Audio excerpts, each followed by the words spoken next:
I'm about to feed him to the sharks right now. Get him hype right now. Yeah. You know the ground is up. Yeah. Everybody that trains, you know the game. Yeah. So let's get it. Slap it up, bump it, and roll. Hey. Yeah, that's the way that it goes.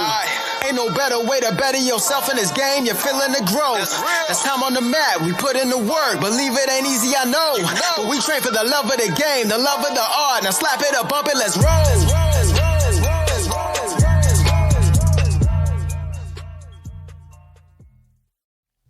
Welcome to episode 65 of the BJJ Campaign Podcast. My name is Jeff Boone. I'm an A3 blue belt, 3 stripes. Bill Coors, A2 blue belt, 2 stripes. It's a sad day. It's a sad day, Phil. You're right. What makes it that way? Jeff's idol, mentor, and favorite athlete, person, teacher of all time is stepping down and retiring. I mean, that was strong words. Not strong enough, actually. But yes, Gordon Ryan has announced his retirement from competitive Jiu-Jitsu. Thoughts? Shocking. That's your hot take? Didn't see that coming. Yeah, I mean, if you've He's now the greatest ever. He is it. He is the greatest ever. I don't know if that's true. I am admittedly a Gordon Ryan fanboy. I mean, because I felt like in that one seminar that I took down at Gibson Saws with his leg attacks 2 years ago, he was speaking directly to me and not the other 700 people there. Yeah. When did you do that? I don't even remember. It's been like 2 years ago. Was that before I was training? It was before you were interested in leg locks.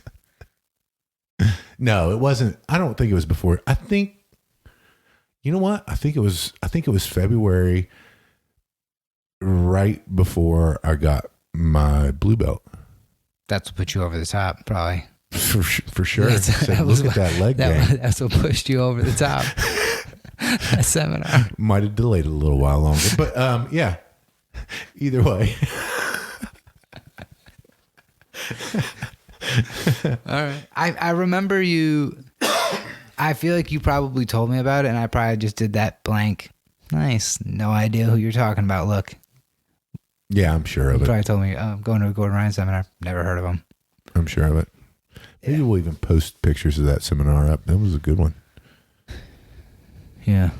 Because I don't remember you talking about that. Really?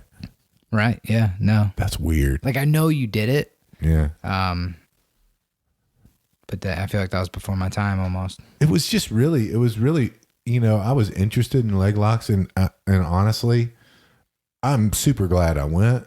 Did you do the Asheville seminar with leg locks or no? Yeah, with Brad? Yeah. Yeah. You did that one? Okay. Yeah, of course. Yeah.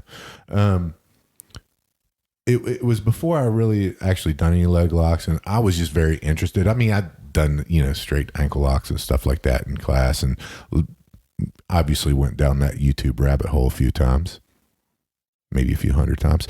But yeah, I went to it, and actually it was really good because we went over kind of 3 basic entries, and then the finishes to those entries all via inside or outside heel hook. So, I mean, it was really cool. And it was, a lot of the stuff we're looking at with the Danaher leg lock, enter the system, went over a lot of those principles as well. And so it was great exposure. Again, thinking back on it, I don't know that it helped me all that much, but what do you get out of a seminar? I got one of my favorite entries out of it, into the leg locks, and I've been working on that for a while. So yeah, I mean, it was totally worth it. I don't regret going at all. And plus, how did you feel he was as a teacher? Excellent, man.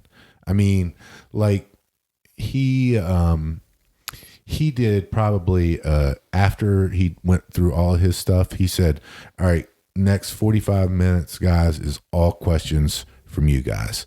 And obviously I had a ton of questions. I had 0 questions. I really wanted to have a question, but I didn't because I didn't really know enough. And so, you know, that's where I got the lingo down, though, you know. Hey, we're in a honey hole. And you know, I was like, what the hell are they talking about? But he spent 45 minutes on these individual situations these people would bring up and explain them fully. And I mean, everybody was like, whoa, you know, you could really tell. I didn't have enough expertise to other than to be like, whoa, yeah, it's Gordon Ryan. He's handsome. The girl he's doing these moves on is super hot. Yeah. And so, you know, he was very thorough, just like I think that you'd picture anyone who's studied under John Danaher to be. And everybody seemed really excited about all of his answers. And again, I didn't understand half of it, but well, probably way less than half of it, but it still was interesting to see. And and a few of the concepts certainly stuck, 1 or 2. But I'll tell you this, the other thing that really stuck with me about that seminar, and where I really probably first became a Gordon Ryan fanboy, was he was super nice. Like, and he came around and I saw him, and he came around and he you know, touched all of us, and he talked to everyone there. And I'm guessing, I'm going to say there was maybe 230, 250 people there. Gibson Saw's place down in Columbia. It's a beautiful, beautiful gym, huge amount of mat space, and all of it was taken up. And but the thing that I like the best is afterwards, which he certainly didn't have to do. He stayed and took a picture with everyone that wanted to take a picture with him, obviously me included. But I just thought, you know, he was super respectful, you know. Yeah, I'd seen some of his Instagram and stuff, and I was like, wow, what's this guy really going to be like? And he was, you know, and I think that you hear this from anybody who has spoken with him or has taken a seminar from him, but just a very nice, genuine kind of guy that really is devoted to jiu-jitsu and learning about jiu-jitsu and teaching jiu-jitsu. And that's why I became such a big fanboy. Is that too much on Gordon Ryan? No, I think it's you know, I know you're not really a fan of anybody else or anything else, right? No. Like no sports or anything. No, you don't really care not at all. UFC stuff. You don't have a person really. No. Just Gordon Ryan. Yep. And he retired right in front of you. Listen, folks, and this is not a hot take, by the way. He's going to MMA. There's no. Yeah, okay, so he'll probably still do a little bit of here and there competitive grappling. He did say in his Instagram post that he was going to do the matches, the super fights that he was already scheduled for in 2020 for that, to finish him up to whatever contracts were in place or anything of that nature. But you know, it also all kind of makes sense to doing the whole Bo Nickel thing, because that gets a broader audience. So now they see Gordon Ryan's going into MMA, and you know, he's got the wrestlers on his side and being fans and that sort of thing. So, you know, I mean, I could be wrong on that, but he's said it for years that he wanted to transition to MMA, just like Gary Tonin has. You know, and Gary Tonin's still doing competitive grappling, just had a match with Davi Ramos. But actually that match was in Fight to Win. I think it was maybe 133 with Davi Ramos, got the match of the year from, I can't remember, maybe Jiu-Jitsu Times. I can't remember which publication, but major publication gave that Gary Tonin Davi Ramos match. Where does Gary Tonin fight though? At 1FC, so the overseas, and he's, I think 4-0 or 5-0 right now. How much do they have to do before they get to the UFC, or would the UFC just let him come in because he's a big name? Well, I mean, or is he really a big name? Well, I don't think he's that big a name. No, I don't think he's that big a name. But arguably ONE FC has a bigger audience than the UFC does with the Asian Pacific market. And but also what pays better? I think ONE FC is right up there, because you look at the people who've gone over to ONE FC, Mighty Mouse. Isn't that what Ben Askren was? No, Ben Askren was Bellator, wasn't he? I thought he was in ONE FC. Was he one? Maybe he was. I don't follow Ben Askren, you know. Because that's where like the greatest go. Mighty Mouse. Okay. Ben Askren. Gordon. Well, now it makes sense that Gordon Ryan would go over there. Right. But ONE FC is a legit organization, and you know it's hugely popular in the Asia Pacific area, and so it makes sense. The money's there. The fighters are top tier. I mean, oh shoot, I'm blanking on his name now. I want to say Eddie Cummings, but that's another of a former Danaher Death Squad. But it was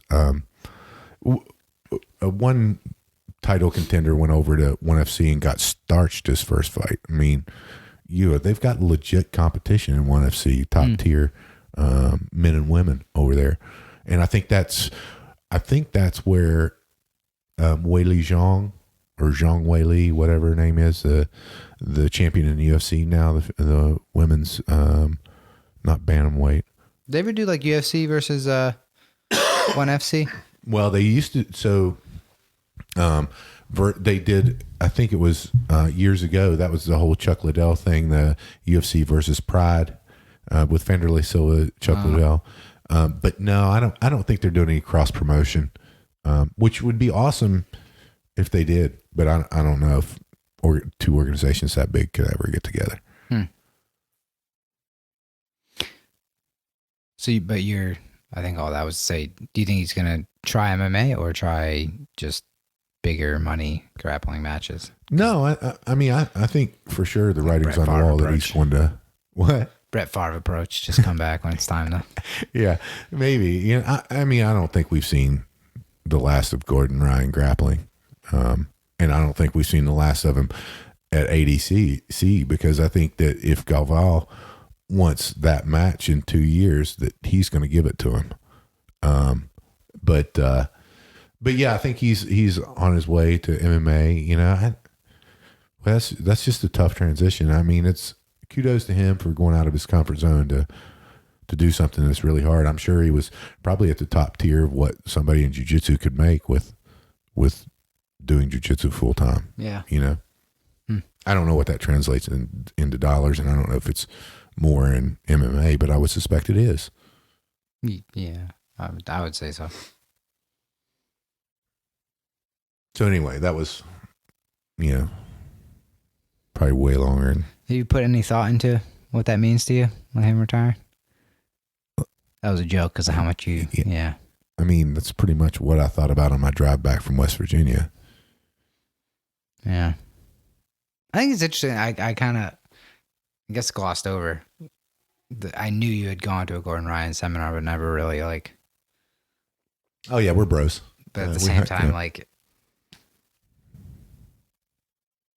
you're so new at that point that He's like, you're super advanced for a white belt doing leg locks. Yeah, he didn't say that. He stood out. Probably not in a good way. Yeah. But it was a great experience. Shocker. I met a lot of new people that I've seen since, and I think that's cool. Nogi seminar, I'm assuming, right? Nogi. Yeah. Yep. Sure was. Speaking of West Virginia. What about it? Were you just there? I was just there in my hometown of Huntington, West Virginia for the holidays, and got to, I was so stoked because one of my buddies from junior high school, his name's Gary Ansel, and he's a new purple belt, but he hit me up and said, "Hey, you want to train with Tim and Ashley, Professor Tim Dunlap and Professor Ashley Lockwood of Ground Zero Jiu-Jitsu in Huntington, West Virginia." And by the way, they grew up with Gary and I, and went to junior high school. I wrestled with both Tim and Ashley in junior high, and with Tim in high school. Who was better? Who was better at wrestling? We weren't in the same weight classes. I mean, I was. Okay. But we weren't in the same weight classes. Okay. But they were both really good. You were bigger? Yeah. Yeah. Tell them about the mullet.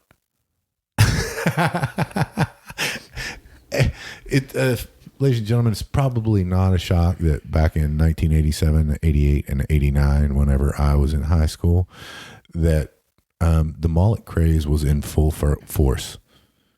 And I was part of that. Not only did I have the mullet, but I also had the dyed blonde rat tail on top of that mullet. It was a good look. Ladies loved it.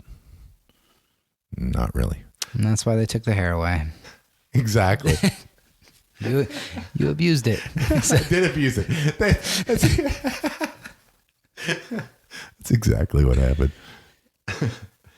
But it was really cool getting to train with them, and whenever we got there, seeing Tim and Ashley, it was great. And by the way, I train every time I go home. I train with Tim and them, so it was always good to see them.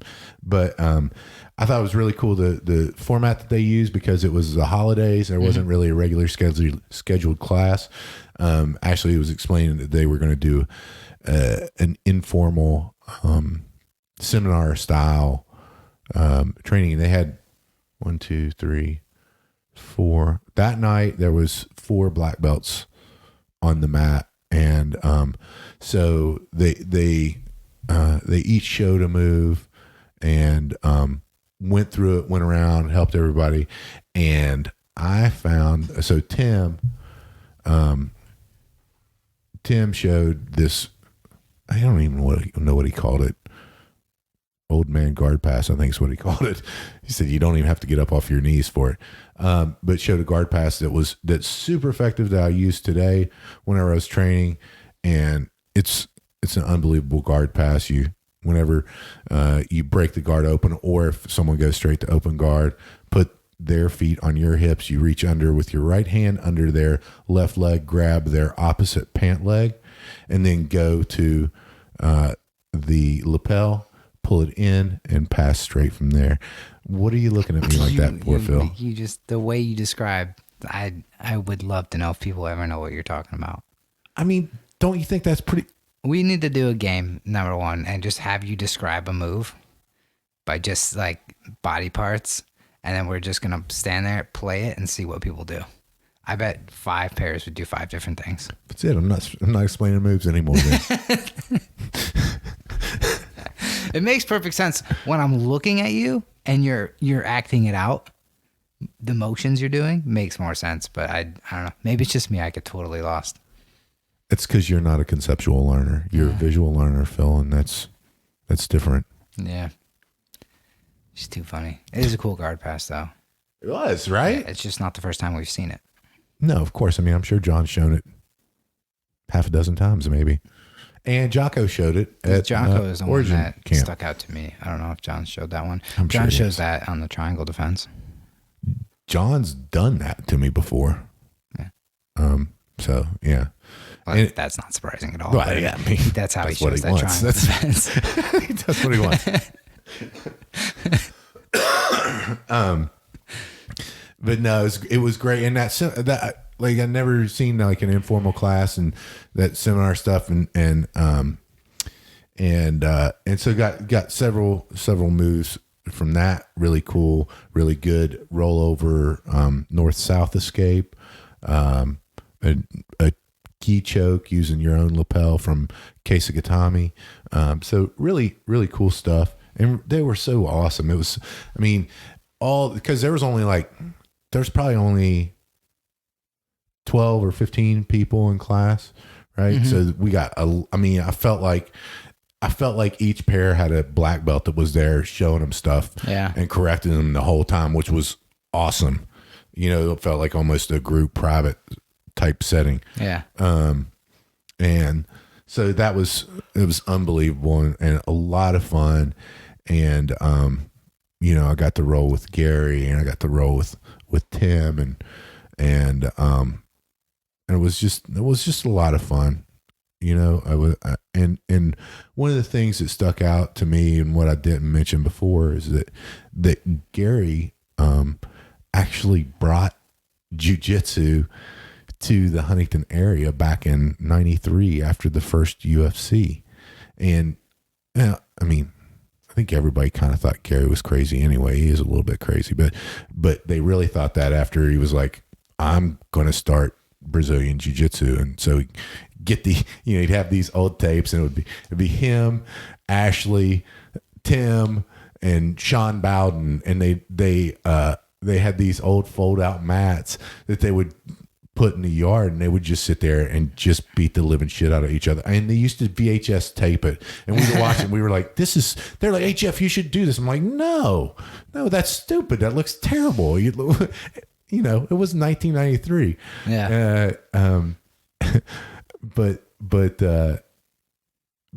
it was really cool that both Ashley and Tim, after everything was done and we were lined up to adjourn, you know, they explained, and Ground Zero is very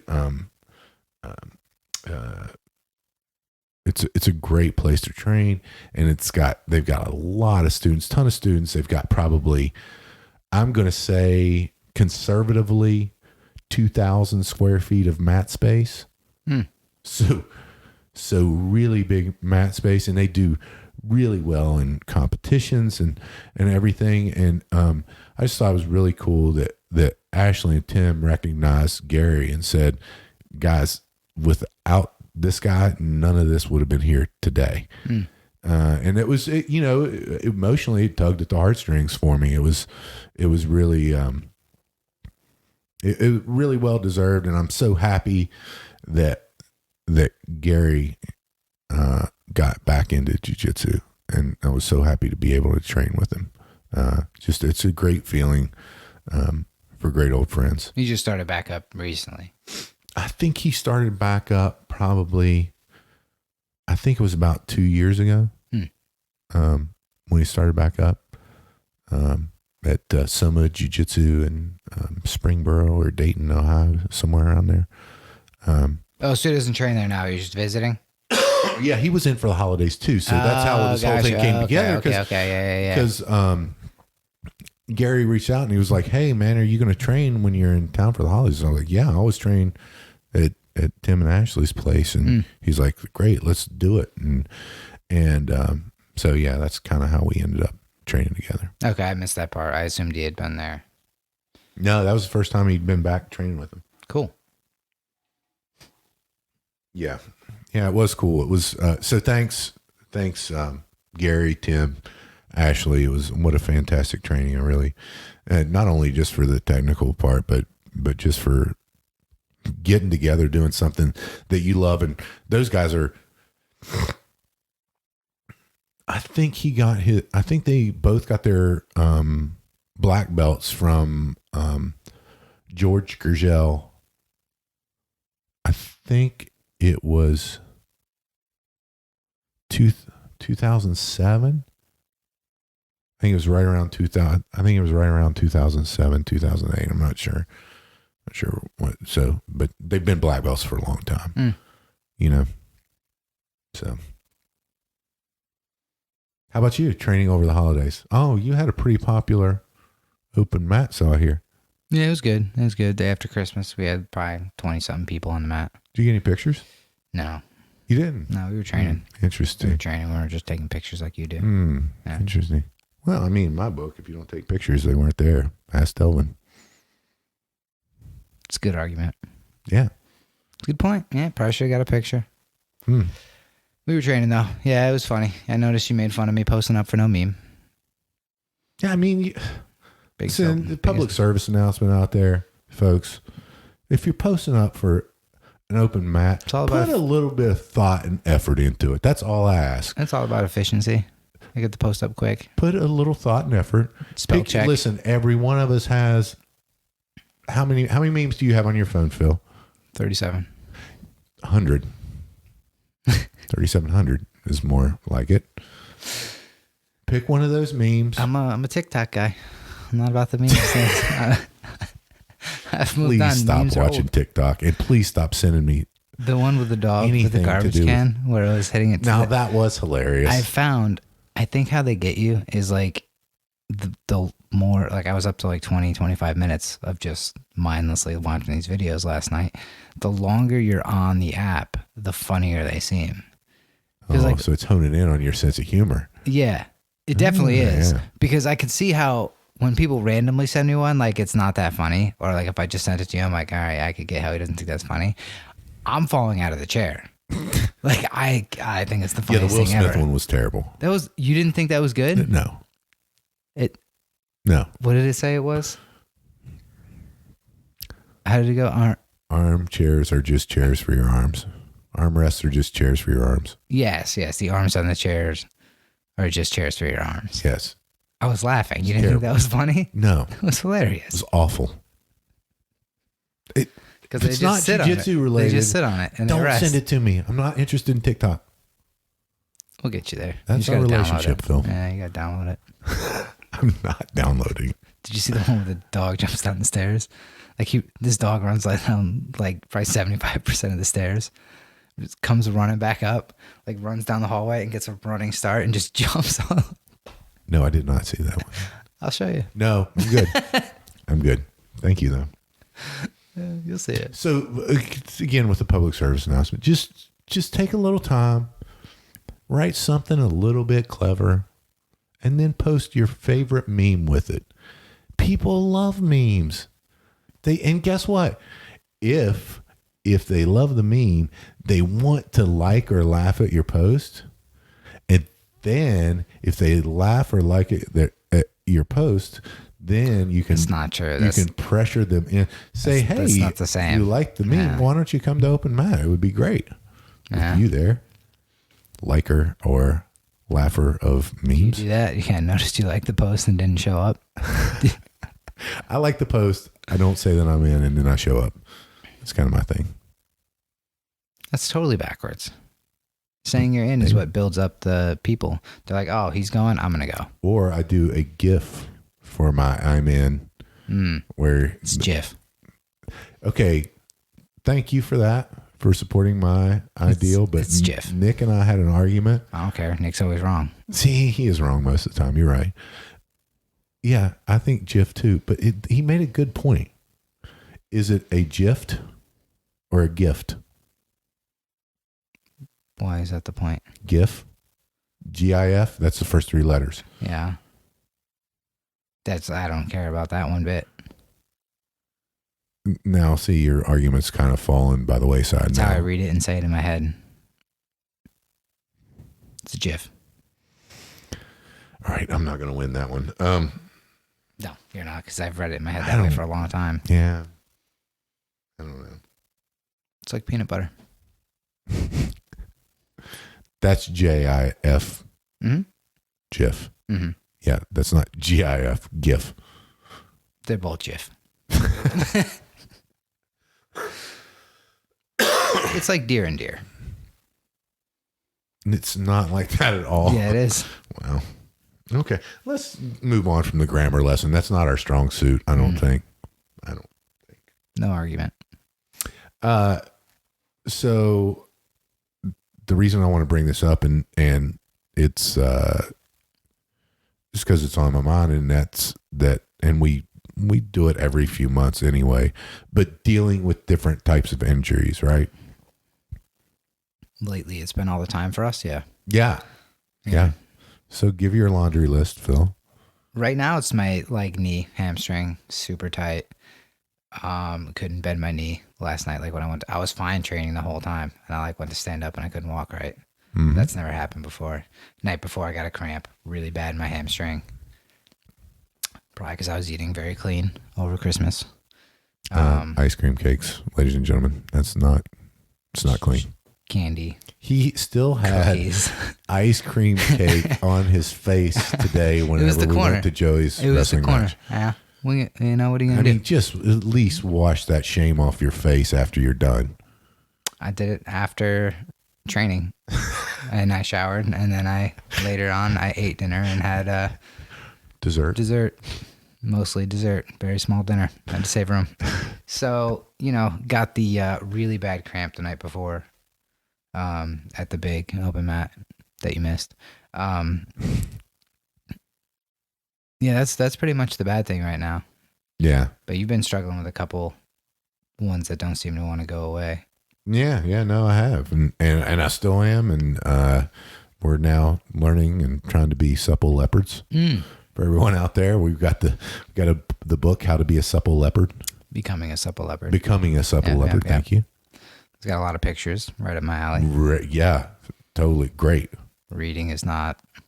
It's not it for me. It like takes the forever. Picture books, yeah. Yeah, pictures are way better. Yep, I'm right there with you, Phil. They should put them almost, if they could do like a GIF, like a moving picture with the words that tell me. In the book, I think that would make the books markedly more expensive.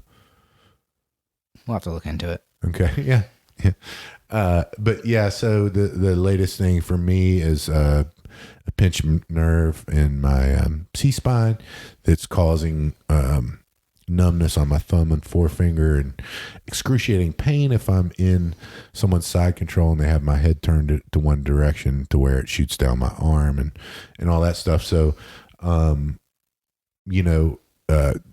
to, Dr. Blake, my chiropractor, and JT Roach, one of my friends, Dr. Roach, he was down in West Virginia. He was adjusting me over the holidays, and also going to Matt Crandall for dry needling and to try to get some physical therapy for it. And I'm doing it, but it's just super slow. It's been what, like a month now, or at least. Yeah, and you had your knee before that. Yeah, that medial.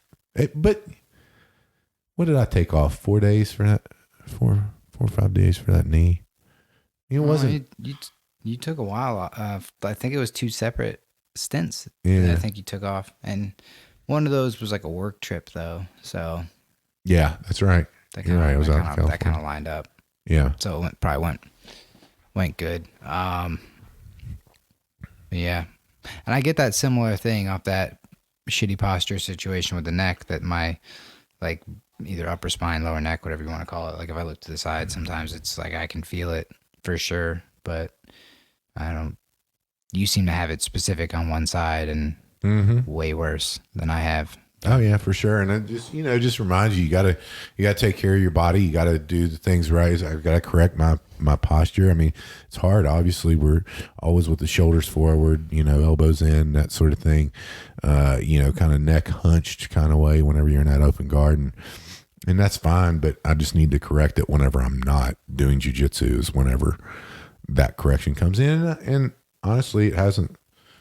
I've trained differently. Obviously, I've been trying not to get in those bad positions, which I would normally try to get into. With Ryan's class, and rightfully so. He usually demonstrates on me, and we were doing some stuff, and I asked him, "Hey, would you mind using someone else?" He used you, which gave me great enjoyment. But I think you have to remember that it's your body, and he, it was great. And I was glad that Ryan pointed it out and that he said, hey, that's the right thing to do, is whenever you're not 100% and you have issues, you gotta work within your own parameters, which I thought was really cool and letting me off the hook that way. But also kind of points to the newer people to say, hey, if you got an injury, let people know. And that's, that's what I'll do whenever I'm rolling. I'm like, hey, I've got a pinched nerve. If you get me in a certain position on side control, I'm probably going to tap, because it sends a shooting pain down my arm and sends numbness to my hand, and they're like, are you sure you're all right? I'm like, yeah, I'm fine. But I'm just telling you, I don't want you to freak out whenever I tap or say tap or anything like that, and let you know why it is. And I'm sure in some way this is going to benefit me and my jiu-jitsu. If this goes on long term, if it goes on for more than the month that it has or anything, but I'm still training through it and trying to get my body right, and just trying to do all those things that you're supposed to do whenever you have an injury, and still train to the best of your ability, whatever that is. I was talking about that. I don't know if it was yesterday or this morning, but it's like I'm always sore no matter what. Like if I take that day off, like because it's too bad, that's okay. But like if I take like 2 days off, I don't really notice any difference. Like 2 or 3 days off. It's not like I feel like $1 million or anything. Like I'm still sore anyway. Yeah. Well, that's because you're eating ice cream cake, Phil. No, I mean usual times. But like 2 or 3 days doesn't do anything. So you might as well just train every day. Yeah. Maybe lighten up or whatever. We're really not great people to talk to about this. Lighten up. Yeah, I also had that conversation with Charlie. I don't have a choice. No, I know, Phil. Yeah. I get it. Yeah. I get it. If I was, that was kind of my argument. I do get his point, and it does work sometimes. Like if I do just like I'm not good enough to like flow at any point with an open guard. Like that's got to be, all hands on deck because it's real bad. So there's no. He's passing. He's passing. There's no like, oh yeah, whatever. Going, whoop, yeah. Whoop, whoop. But when I get to side control or whatever, I can, just hang out. And I noticed that, it's the same thing that I told Mark. He's injured his knee bad and can't use it. So he's just laying on his back and trying to survive, in a grappling sense. It's really hard to submit somebody who's not ever trying to get out or do anything. And they're only trying to get back to the safe elbows in, chin tucked, hands protecting the neck posture. That's the most tiring role every time. Mm-hmm. And I'm telling him that. I was like, it's annoying because I feel like I should be submitting you. Yeah, man. He's one to learn from as far as training when injured. I mean, he's had that knee injury. He's had a bunch of stuff, and he's still in there all the time. Yeah. And that, that does happen where I'll get to that point and I can relax and the other person's working way harder. But I just, I don't have the skills to do that in like an open guard sense. And that's usually when I'm trying hardest, either in the open guard or passing. Mm-hmm. Typically passing. Right. Right. But that's definitely one way to relax. But anyway, yeah, I mean that, like I iced this morning, but I don't think that really helped anything for what I have going on anyway. But do an Epsom salt bath tonight. Yeah, I'm going to do that. The sauna thing I've been playing with. Mm-hmm. And then the salt. Ice baths. No, you're not even doing those. I don't know why you're not doing it. It's been a month. Hey, maybe right. Maybe right. I've got it. Just get in the hot tub right now. It hasn't been on for a while, so yeah, might be cold enough. Yeah, no. So yeah, I guess moral is just train as much as you can. If you can't train, maybe just show up for classes, watch, take notes, do things that whatever you can to be close, or show up to the kids' class, help with that if you can't really train. Yeah. Feel like those are just terrible train options. every day. Yeah. Just figure it out. Just get off the side. Even when my side was hurting, what was I doing? I think you pop your rib? No, not that. It like the lower because of okay. So we were training like a stack pass sort of with the leg, trying to get on the shoulder, and we started positionally, and I was trying to lift his leg up to my shoulder because we started with it like in my elbow, not in the right place.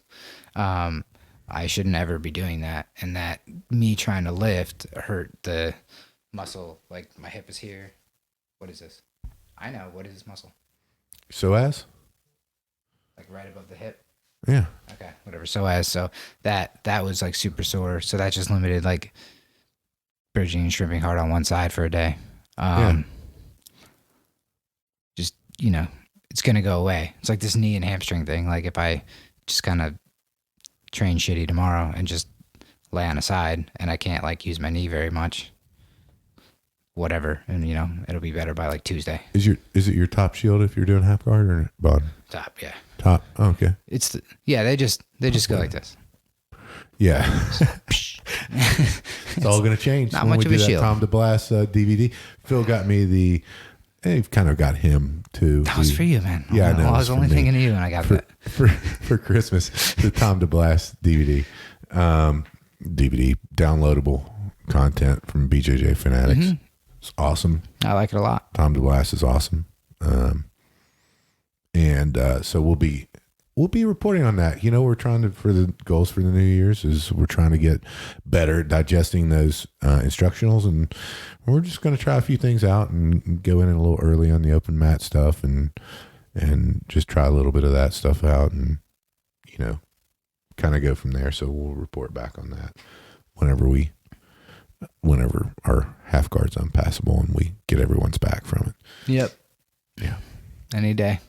Any day now. Anyway, Philly, with that said, tell the folks out there how to support us if they wish to do so. BJJCampaignPodcast.com. There's a store, and there's sweet deals in the store. There's a kitchen sink, which has everything. Yeah. There's a super comfortable rash guard, comfortable sweatshirts, t-shirts. There's patches. There's private hangout times with Jeff. We have a YouTube page, Instagram, Facebook. There's a group. There's memes in it, GIFs, videos, which are just GIFs with sound. So anyway, join those, and yeah. Also, if you're listening to this podcast, other than if you're Karen Keegan, then you probably do jiu-jitsu, or you're doing jiu-jitsu on the sly. And if you like the podcast, you probably have friends who do jiu-jitsu. So send them, if you go on your little Apple podcast app, there's 3 little dots up in the corner. If you just click on those dots, it'll say share. You can just send that in a text message to them, or an email, or however you wish to send it to them. Mm-hmm. But yeah, we'd like to grow the podcast, and we need your help to do so. Anything else, Philly? That's it for this year. That is it for this year, my friend. And if you're not out there doing something to make yourself better each and every day, get out there and do it. Phil and I choose jiu-jitsu. We hope you do too.